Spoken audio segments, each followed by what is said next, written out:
안녕하세요. 오늘은요, 좋은 유학 프로그램을 고르는 10가지 꿀팁에 대해서 한번 이야기를 해볼까 합니다. 저도 이제 올해 18년째인데요.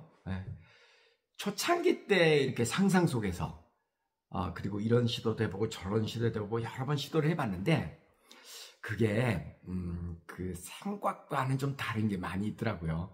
그래서 오늘 제가 알려드리는 그 10가지 꿀팁은 저의 그간의 경험을 바탕으로 한 이야기니까 조금 한번 귀 기울여서 들어보시기 바랍니다.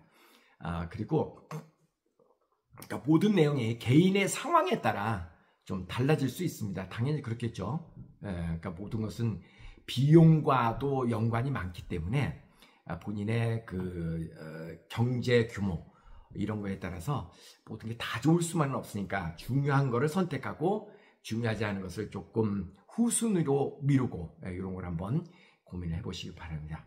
자, 첫 번째, 우리 아이를 초등학교, 중고등학교 아이를 유학을 좀 보내겠다. 그것이 단기 유학이든 즉 6개월이든 1년이든 2년이든 아니 장기적으로 됐든 유학을 생각할 때 제일 먼저 여러분이 점검해야 되는 거, 제일 중요한 게 의외로 먹는 것을 잘 챙겨주는가 하는 겁니다. 조금 의외죠, 그죠? 아니 무슨 유학 프로그램을 선택하는데 먹으러 가는 것도 아닌데 먹는 것을 잘 챙겨주는가 그걸 먼저 고려하라고? 조금 의외죠. 맞습니다. 이 부분을 저희가 이제 그 유학 프로그램을 캐나다에서 18년째 운영하면서 초창기 때 기대하고 너무나 많이 달랐던 부분입니다. 예를 들어서 이제 학교에서 끝나고 방과 후 수업하고 홈에 가면 홈에서 하루에 있었던 이야기들도 홈 가족들과 테이블에서 저녁을 먹으면서 이야기하고 그럼 영어도 늘고 또 음식도 하나의 문화잖아요. 캐네디언들의 그 음식을 함께 즐기면서 그러면서 그 홈스테이 생활을 하면은 야 이거는 정말 최고겠다. 그런데요 그게 그렇지 않더라고요. 물론 모두가 다 그렇지 않은 건 아닙니다. 더러는 전 정말 운이 좋으면 그런 집이 10집에 한두 집, 두 집까지도 안 됐던 것 같아. 많은 경우에는 그냥 집에 가면은 그 전자레인지에다가 이렇게 음식 데펴가지고 혼자 먹는 경우도 많이 있었고요. 이것도 물론 다 그런 건 아닙니다. 어쨌든 이 먹는 거는 굉장히 중요하더라. 그래서 아이들을 초, 중, 고 아이들 유학 보낼 때 제일 먼저 고려해야 되는 게 먹는 문제를 잘 해결하고 있는가, 먹는 걸 잘 챙겨주는가 하는 문제입니다. 이 먹는 게 그 한참 이제 그 성장기에 있는 아이들이잖아요. 그런 면에서도 매우 중요하지만 또 하나 중요한 거는요. 정서적으로도 이 안정감 있게 한국 음식을 매일 또는 자주 또는 내가 생각날 때마다 먹을 수 있는 그런 여건이 되는 곳은 음식이 주는 효과가 굉장히 큽니다. 제가 예전에는 저도 담배를 좀 피웠거든요. 대학교 때 배낭여행을 갔는데요. 그때는 배낭여행도 거의 없었던 시절입니다. 그때 저도 담배를 피웠었는데 이제 해외로 오랜 동안 이렇게 배낭여행을 하다 보면은 그 소위 말해서 양담배, 서양 담배를 피우잖아요. 그러다가 그 당시에 이제 한국 담배를 한 두 갑을 이렇게 항상 굉장히 귀하게 모시고 다녔는데 어쩌다가 고향 생각나고 힘들 때 한국 담배를 한 대 피면은요 그렇게 그게 마음이 안정이 됩니다.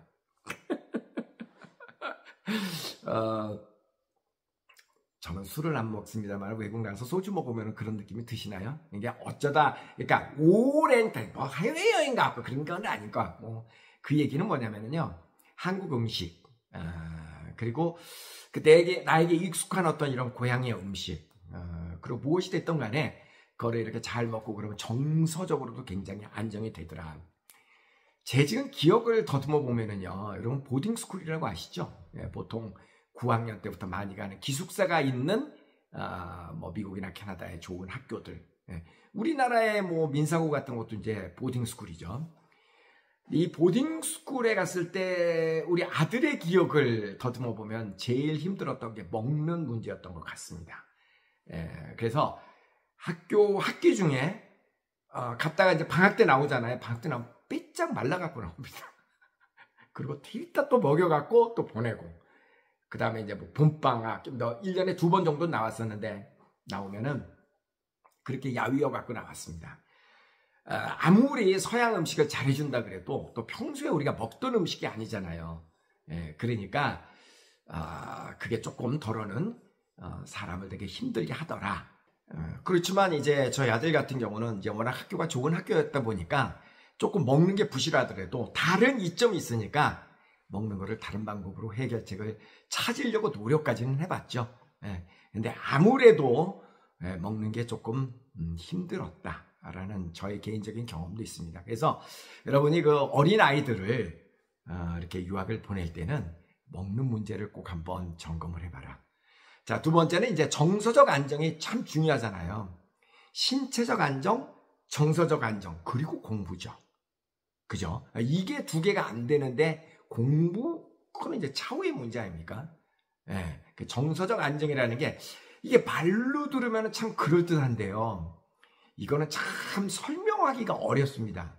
예, 이 결혼도 마찬가지 아닌가요?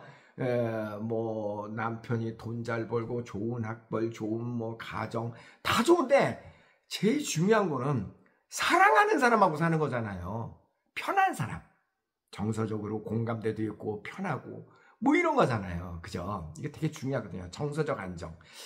이제 정서적 안정을 위해서 제일 이제 점검해야 되는 것은 방과 후 수업 문제인데요. 여러분 그거 아세요? 우리가 유학을 보내면은 정규 학교를 다니잖아요. 그러니까 학교가 초등학교 같으면 보통 2시 반쯤 끝나고 2시 30분. 물론 지역마다 좀 다르겠죠. 그 다음에 이제 중고등학교는 보통 한 3시쯤에 끝나는데, 그때서부터 밤 10시까지, 보통 한 10시에 잔다고 치면, 9시나 10시에 잔다고 치면, 그 얼마나 긴 시간이에요.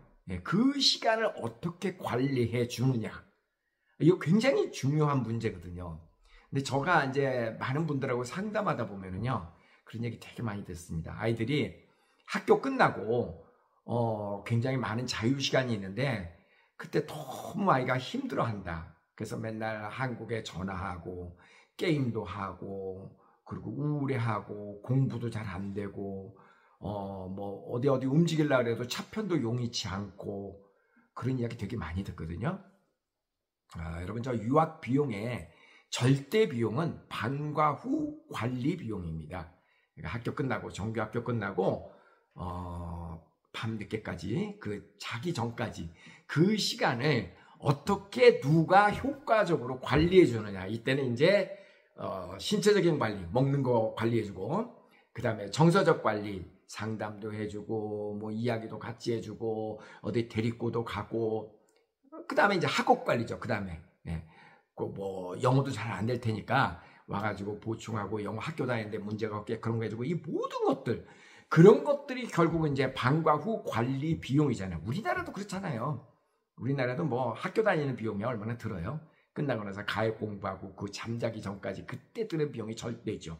그래서 유학 비용은 결국 그거하고 좌우대가 되는 거고, 방과 후에 어떻게 아이를 정서적으로 보듬어 주느냐, 굉장히 중요하다. 그래서 방과 후의 관리가 유학의 성패를 좌우한다. 그러니까 너무 비용 싸다고 해서 그거는 아이들에게는 너무나 가혹한 겁니다. 어른들이야 대학생들이야 그렇다고 치더라도 초중고생들에게는 반드시 좀 관리를 해줘야 되는 것이 맞는 것 같다. 세 번째는요, 이것도 참 중요한 얘기인데, 광고보다는 다녀온 사람들의 이야기를 꼭 들어봐라. 여러분 유학 프로그램에서 광고는 그냥 제가 볼 때는 별 의미 없는 것 같아요. 다 그 주최 측의 입장에서는 다 자기가 좋다고 그러고 그러지 자기가 나쁘다고 누가 얘기하겠어요. 그죠? 저도 제가 OSS 이렇게 이야기하지만 제 이야기는 크게 그렇게 귀담아들을 거짓말은 안 하지만 그래도 직접 거기를 다녀온 사람들의 이야기를 직접 듣는 게 최고고요. 만약에 그렇게 직접 듣는 게 현실적으로 쉽지 않다고 그러면은 굉장히 많은 경험담이라든가 수기라든가 직접 만나서 인터뷰한 거라든가 이런 것들 많이 있잖아요. 그런 것들을 많이 들어보는 게 굉장히 중요합니다. 이제 가끔 홈페이지나 소개글, 브로셔 이런데 뭐 가명으로 또는 뭐 이렇게 갖고 이렇게 갖고 갔다 온 사람들의 이야기 이런 거 그런 건 사실 누구나 소설 쓸 수 있거든요. 그런 거는 그렇잖아요. 그런 거 그렇게 광고 문구는 정말 그 중요한 거 아닙니다. 제가 아까도 그랬잖아요. 뭐 방과 후에는 홈에 가서 하루의 일과를 정리하면서 캐네디언의 음식을 먹으면서 문화체험하고 그거 다 많은 경우는 뻥이더라. 실제가 아니더라. 희망사항이더라. 희망사항.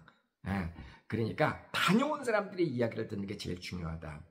그 뭐 네이버 같은 데 보면 이제 막 이렇게 뭐 광고 쭉 나오잖아요. 뭐 조기 유학 뭐 이렇게 쭉 나오고 그거 다 돈 내는 거잖아요. 돈. 그러니까 광고입니다.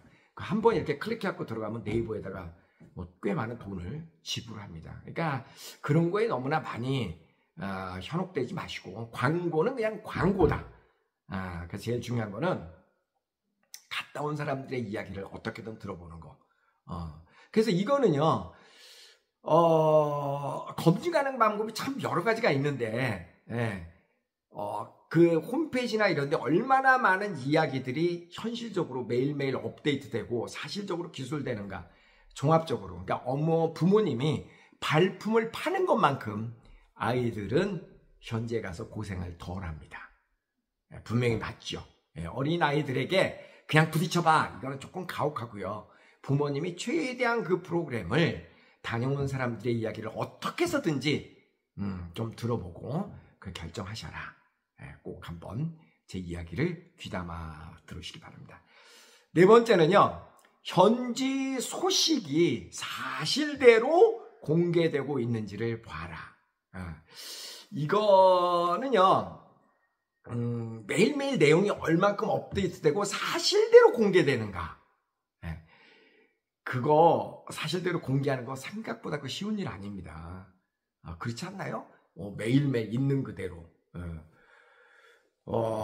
그런데 그게 이제 서로 솔직하고 정직하고 있는 그대로를 이야기하는 데 있어서는 굉장히 중요한 겁니다. 그래서 새로운 소식이 늘 업데이트 되고 있는지도 꼭 한번 확인을 해보시는 것이 좋겠다. 그 다음에 다섯 번째는 부모님과 소통이 원활한지를 한번 좀 확인을 해봐라. 아이들에게 전화를 줘서 매일 아이들하고 전화하게 만드는 것은 아이의 유학을 망치는 길입니다.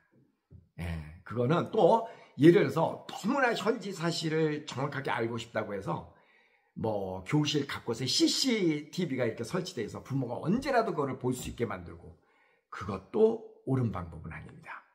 여러분이 예서 나중에 자식을 딸을 시집을 보냈는데 그 시댁살이를 한다고 치자고요. 거기다가 시댁에다가 CCTV를 다 달아가지고 우리 딸이 어떤 대접을 받고 있는지를 한번 보겠다. 그것도 옳은 방법이 아니고요. 딸하고 매일 시시콜콜 전화한다. 그것도 옳은 방법이 아닙니다. 너무나 많은 것을 시시콜콜 다 이렇게 하다 보면은요. 그러면은 불만이 나올 수밖에 없죠. 그리고 이제 부모님의 입장에서 눈에 안 보이니까 딸의 그러니까 그 자식의 말을 믿을 수밖에 없죠. 근데 양쪽의 이야기를 다 들어봐야 되잖아요. 그래서 꼭 그런 거는 옳은 것 같지는 않아요. 제일 좋은 거는 이제 부모님은 아이들에게는 그렇구나 대충 이야기를 듣고 꼭 선생님을 통해서 이렇게 확인을 해보는 그게 굉장히 중요한 거거든요. 그러니까 어쨌든 제일 중요한 거는 뭔가를 내가 물어봤을 때 피드백이 바로바로 궁금증을 바로바로 해결해 줄 수 있는 소통 채널이 있는가 제일 중요한 겁니다. 소통 채널.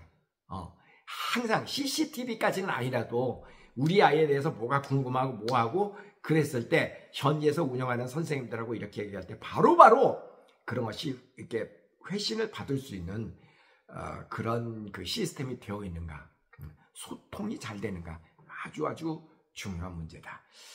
그 다음에 여섯 번째는요, 유학원을 통해서 이제 유학을 보내는 경우요. 여러분, 유학원이라고 하는 것은 본래 유학 프로그램을 소개해주는 업체를 유학원이라고 합니다. 그러니까 본인들이 직접 서울에 있는 A 유학원을 이제 내가 아이를 유학 보내기 위해서 상담을 갔다. 그런 그 A 유학원에서 그 미국이나 캐나다나 호주, 뉴질랜드 현지의 프로그램을 본인들이 직접 운영하는 게 아닙니다. 본래 유학원이라고 하는 그 업종은 본래 그렇습니다. 현지에 있는 그 유학 프로그램을 운영하는 곳을 소개해 주는 곳이 유학원이죠. 근데 이제 가끔은 이 유학원과 여기 현지 업체가 브랜드를 공유하면서 이쪽에서 모집을 해주고 이쪽에서 운영을 해주고 이제 그러는 경우들도 그게 거의 대부분이죠. 그런 경우가 많이 있죠. 근데 이제 이럴 경우에는 이제 부모님이 어떤 아이에 대해서 궁금한 게 있으면은 일단 여기는 소개를 해주고 빠지면 되는데 그럼 여기 현지 운영하는 쪽하고 바로바로 이렇게 그 소통을 할 수 있어야 문제가 빨리빨리 해결이 되는데 많은 경우에는 이렇게 직접 소통을 하지 못하게 하는 경우도 있다고 들었습니다. 그러면 이렇게 통해서 이렇게 가고 그러니까 이게 그렇더라고요. 제가 보면은 그 처음에 프로그램을 소개받을 때의 내용하고 현지에 막상 가서 운영했을 때 그 현실의 내용이 다르다라고 이야기하는 부모를 많이 만났거든요. 예. 그거는 왜 그러냐면 여기는 소개를 해주는 이 프로그램을 파는 업체잖아요. 소개해주고 그러니까 어떻게 해서라도 예쁘게 잘 포장을 해서 이렇게 소개를 하는 거잖아요. 그게 항상 문제가 되더라고요. 예. 그러니까 가급적 이렇게 그 직접 프로그램을 운영하는 사람이 운영하는 그런 프로그램을 이용하는 것이 좋은데 그런 데가 많지 않습니다. 예, 그러니까 많은 경우는 유학원을 통하는 경우에는 유학원은 소개를 해주는 곳이고 운영하는 곳은 이제 다른 곳이 많이 있다라는 거죠. 예, 그리고 이제 특히 고등학교 이상의 프로그램에서는 대학교 프로그램도 마찬가지입니다. 이 유학원은요 학부모들한테 이제 이렇게 상담하고 그렇게 해서 소개를 해주고 그러는 돈을 받죠. 우리나라에서 이제 부동산 중개업이 집을 팔려고 하는 사람한테도 돈을 받고 집을 살려고 하는 사람한테도 돈을 받고 그 정당한 행위죠. 네, 그 업종에서는. 그러니까 유학원도 원래 그런 겁니다. 네, 학부모들한테도 돈을 받고 근데 사실은요 더 많은 돈을 그 현지에서 그게 캐나다가 됐든 미국이 됐든 어디가 됐든 더 많은 유학원은 그 프로그램을 운영하는 곳으로부터 받습니다. 예, 그러다 보니까 이 유학원의 입장에서는 조금 더 많은 커미션을 주는 그런 프로그램을 적극적으로 소개를 하려고 그러죠. 예, 그런 이야기 많이 듣고 그런 데서 이제 가서 프로그램을 옮기고 싶다라고 하는 상담도 되게 많이 받는데요. 현실적으로 옮기는 것이 아주 쉽지는 않습니다. 불가능하지는 않지만 그래서 처음에 첫 단추를 잘 껴야지 되는데 그래서 너무 싼 것에 현혹되지 말고 자, 이제 7번째는요, 역사가 오래되었는지를 한번 살펴봐라. 네. 무슨 얘기냐면은, 저도 이제 이 업에 종사한 지, OSS 국제학교가 설립된 지 올해 이제 17년 차, 18년 차 넘어가고 있는데요. 정말 쉽지 않습니다. 실제로 오랜 역사를 가지고 이런 프로그램을 운영하는 것이 생각만큼 그렇게 쉬운 문제가 아니더라고요. 아이들을 대하는 일이잖아요. 그렇기 때문에 정말 힘든 일이 많습니다. 그래서 이 일은 여기에 종사하시는 분들이 저도 이제 그런 사람 중에 하나지만 정말 아이들을 아끼고 사랑하고 교육에 대한 확실한 신념이 있어서 온 그 정신을 거기에 집중하지 않고서는 그냥 일반 직장인하고는 많이 다릅니다. 일반 직장인하고는 많이 다릅니다. 우리가 이제 관리형 유학, 그래서 부모를 대신한다라고 흔히 이야기를 하잖아요. 그러니까 부모가 9시부터 오후 6시까지만 부모가 아니잖아요. 일반 직장인이 아닙니다. 그래서 24시간 아이들에 대해서 생각하고 24시간 아이들을 관리할 수 있는 저희는 그렇게 이야기를 합니다. 우리 저나 우리 선생님들은 정말 교육 성직자다. 이거는 그런 정말 신념이 없고는 버티기가 힘든 일이다 라는 이야기를 많이 하거든요. 특히 이제 한국과 달리 이제 미국이나 캐나다 이런 곳은 교포분들은 많이 이해하실 겁니다. 참 외로운 환경입니다. 한국 사람들에게는. 그래서 우리 선생님들은 사실 뭐 친구 만날 시간도 없고 저녁 시간에 아이들하고 항상 하니까 그렇게 몰입을 하고 있는데요. 정말 어렵습니다. 그래서 여러분이 이렇게 프로그램을 쭉 이야기를 하고 쭉 관찰하고 보면서 얼마나 오랜 역사를 가진 프로그램인가 그런 것도 한번 확인을 해보는 것이 좋겠습니다. 그게 중요하더라고요. 네. 그리고 이제 그 역사라고 하는 이야기는 또 다른 말로 이런 의미일 수도 있습니다. 선생님들이 중간에 이렇게 바뀌잖아요. 선생이 이렇게 갈리는 게 아이들에게는 굉장히 그게 부담스러운 겁니다. 왜냐하면 부모와 같은 역할을 하시는 분들이기 때문에 아이들이 유학 와 있는 중간에 선생님이 이렇게 바뀌는 거는요. 그거는 마치 부모가 이혼을 하는 거하고 비슷한 아이들에게는 충격이 될 수도 있습니다. 그러니까 선생님이 이렇게 자꾸 바뀌지 않고 계속해서 오랜 동안. 그래서 이게 설명하기는 참 어렵지만 아이들을 돌보는 그런 환경도 얼만큼 그 분위기가 중요한가 하는 것을 다시 한번 저는 말씀을 드리는 겁니다. 사랑이 정말 중요한데 이거 말로 표현하기 정말 어렵습니다. 사랑이 정말 중요하죠. 그래서 화목한 거.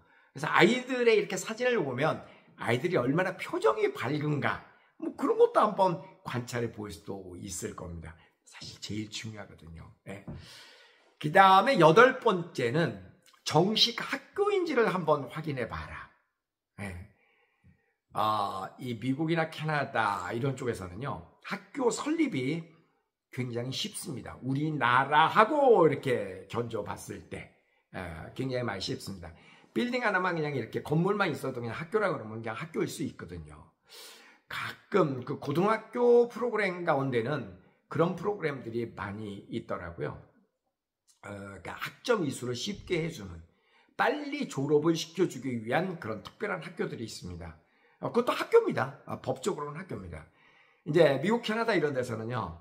학교에서 어떤 아이들이 잘못을 하잖아요. 그럼 정학, 근데 퇴학도 시키거든요. 우리나라는 아이들 퇴학을 잘 안 시키죠. 전학을 시키죠. 다른 학교로. 근데 여기서는 안 그렇습니다. 과감하게 그냥 퇴학을 시킵니다. 공립학교에서도 퇴학을 시킵니다. 사립학교는 조금 더 쉽게 퇴학을 시키죠. 다음 연도에 등록을 안 시켜줍니다. 사립학교 같은 경우는 좋은 사립학교는 그렇게 합니다. 공립학교는 조금 그거보다는 그렇게 스트릭트하지는 않는데 그래도 공립학교에서도 어떤 잘못을 하면은 과감하게 퇴학 조치를 합니다. 그러면 여기서는 퇴학 조치를 하면은 다른 학교로 못 갑니다.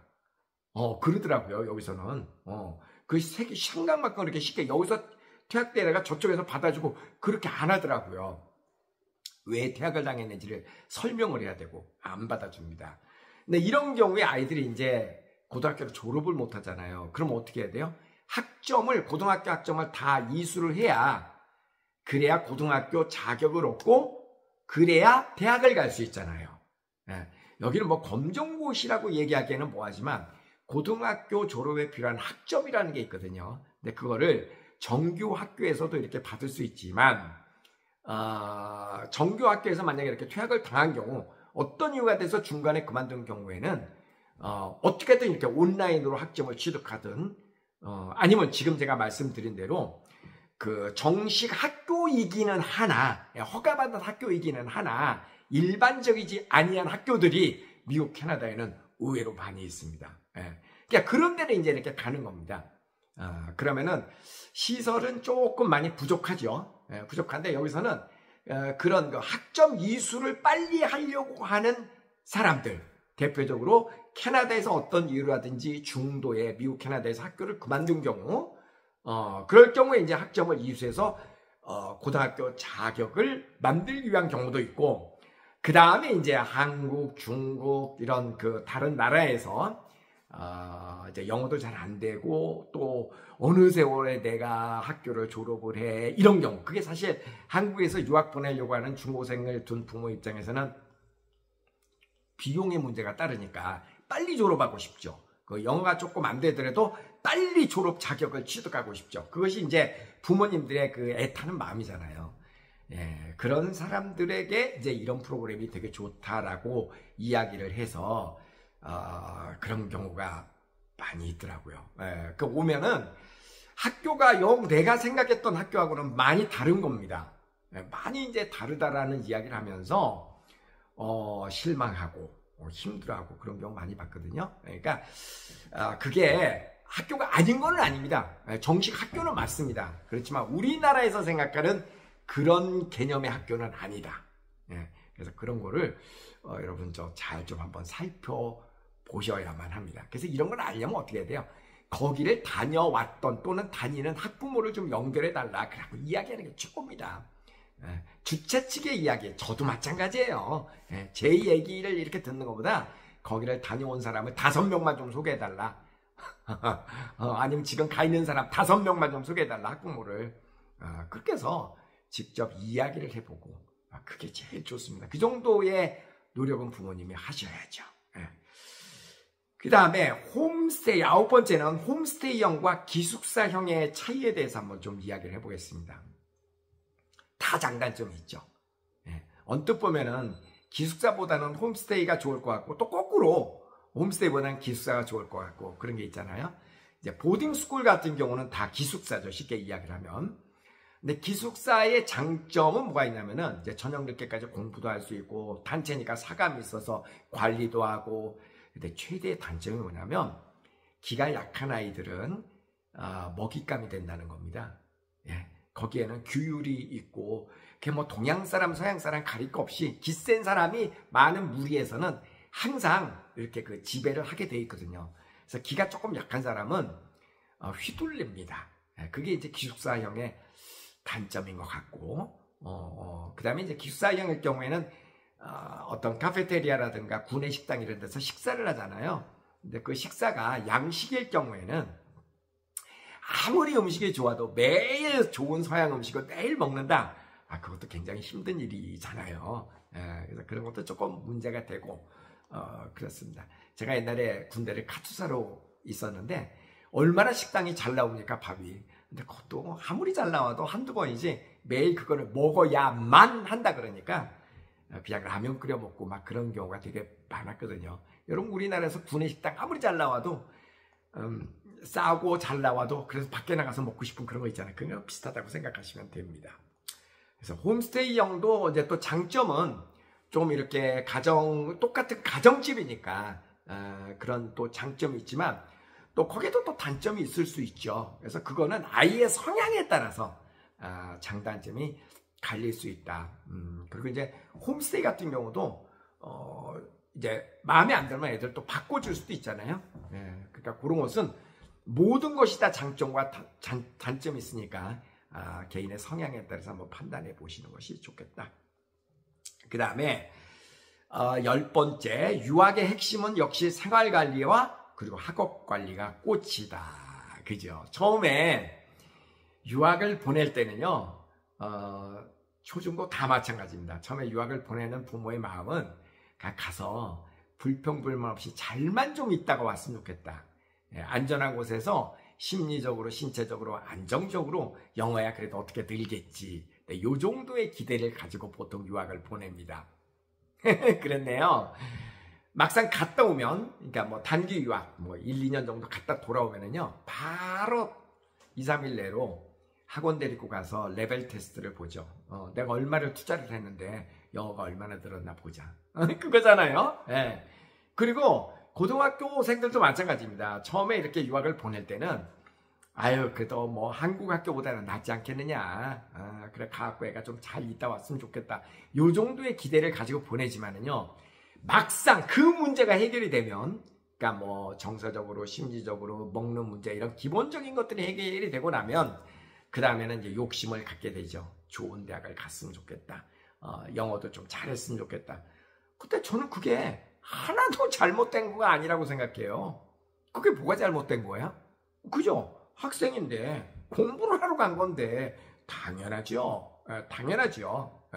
그래서 뭐니 해도 유학의 꽃은 역시 학업관리다. 좋은 성적으로 우리의 목적하는 바를 이루는 거. 그러니까 뭐 초등학생 같은 경우라면은 갔다 와서 영어를 정말 펄펄 나를 정도로, 그러니까 책도 많이 읽고 오고 영어 말도 잘하고, 그러려면 어떻게 해요? 하루 종일 영어로 얘기해야죠. 하루 종일 책도 읽어야죠. 그렇죠. 이런 다양한 프로그램. 그래서 좀 빡세게, 아무리 빡세도요, 한국에서 공부하는 애들보다는 덜 빡셉니다. 그럼요. 그럼 뭐 한국에서 빡세게 싫어서 그럼 가서 그냥 놉니까? 그건 아니지. 그냥 기본적인 게 해결되고 나면 달려야죠. 공부해야지. 저는 당연한 거라고 생각합니다. 가끔 이제 OSS가 뭐 공부 사관학교, 영어 사관학교 너무 공부를 빡세게 시킨다고 소문이 났더라고요. 저는 자랑스럽게 생각합니다. 자랑스럽게 생각합니다. 공부하러 왔지 그럼 놀러 왔습니까? 그렇잖아요. 그런데 아이들의 표정을 잘 보면은요, 공부를 그렇게 빡세게 하긴 해도 아이들이 그렇게 힘들어하지 않습니다. 그러니까 힘들어하면서도 그 본인이 이룬 그 성취감 있잖아요. 그 성취감이라고 하는 대가를 받기 때문에 아이들이 되게 뿌듯해하고 눈이 반짝반짝 빛나고 그러더라고요. 그거 되게 중요한 거예요. 그러니까 저는요, 이게 서양 교육의 특징이 그런 거잖아요. 모든 사람을 똑같은 교육을 시키는 게 서양 교육이 아니잖아요. 그러니까 저희 같은 경우는 그렇게 합니다. 아무리 빡세도 자기가 설정한 목표를 자기가 이루는 것을 저희는 목표를 하고 있거든요. 모두가 똑같은 것을 해가지고 1등부터 뭐 이렇게 100등까지 줄 세우는 그런 교육은 시키지 않습니다. 그러니까 자기가 목표한 것을 자기와의 싸움으로 이루어가는 과정이기 때문에 아이들이 굉장히 뿌듯해하고, 그리고 힘들어도 그렇게 힘들다는 얘기를 안 하더라고요. 여러분 그렇잖아요. 여러분이 좋아하는 일을 하고 어떤 욕심이 쌓고 뭘 할 때는 밤을 새도 남들이 볼 때는 되게 피곤하고 힘들어 보이지만 목표가 분명할 때는 그게 그렇게 힘든 건 아니거든요. 그렇죠? 바로 그겁니다. 그러면 목표를 자기가 세우고 자기 스스로 뭔가를 하게끔, 그러니까 자기 주도형 삶을 사는 사람에게는 힘든 게 그렇게 힘들게 느껴지지가 않는 겁니다.